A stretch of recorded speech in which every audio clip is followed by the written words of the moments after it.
La Cité internationale universitaire de Paris, ou CUP, est un lieu regroupant un ensemble de résidences universitaires situées dans le 14e arrondissement, tout proche de Montrouge.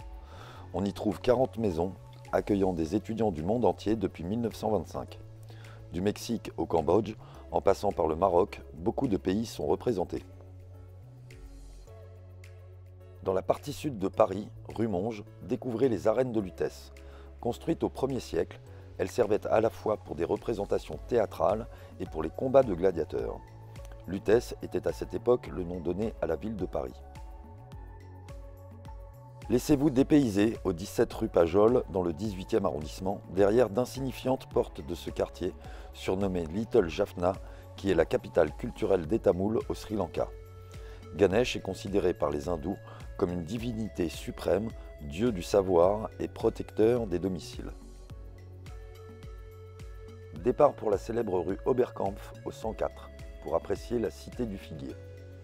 Avec sa sublime maison à façade bleue, ses palmiers et sa végétation, il flotte ici comme un petit air cubain. Saint-Serge. Situé au 93 rue de Crimée dans le 19e arrondissement de Paris, vous pourrez découvrir ce lieu en passant un portail. Fondé en 1925, c'est le plus ancien établissement orthodoxe en Europe occidentale. Plus vers l'ouest, dans le 92, à Boulogne-Billancourt, se trouve le musée départemental Albert Kahn. Vous y trouverez son jardin s'étendant sur près de 4 hectares, composé entre autres d'un village japonais et son jardin japonais moderne.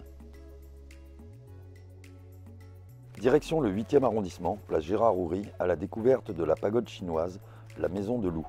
C'est Ching Sai Lu, un marchand et collectionneur d'art asiatique, qui a fait transformer cet ancien hôtel particulier en 1925. Nous sommes ici dans le 16e arrondissement de Paris, au 19 avenue d'Iéna.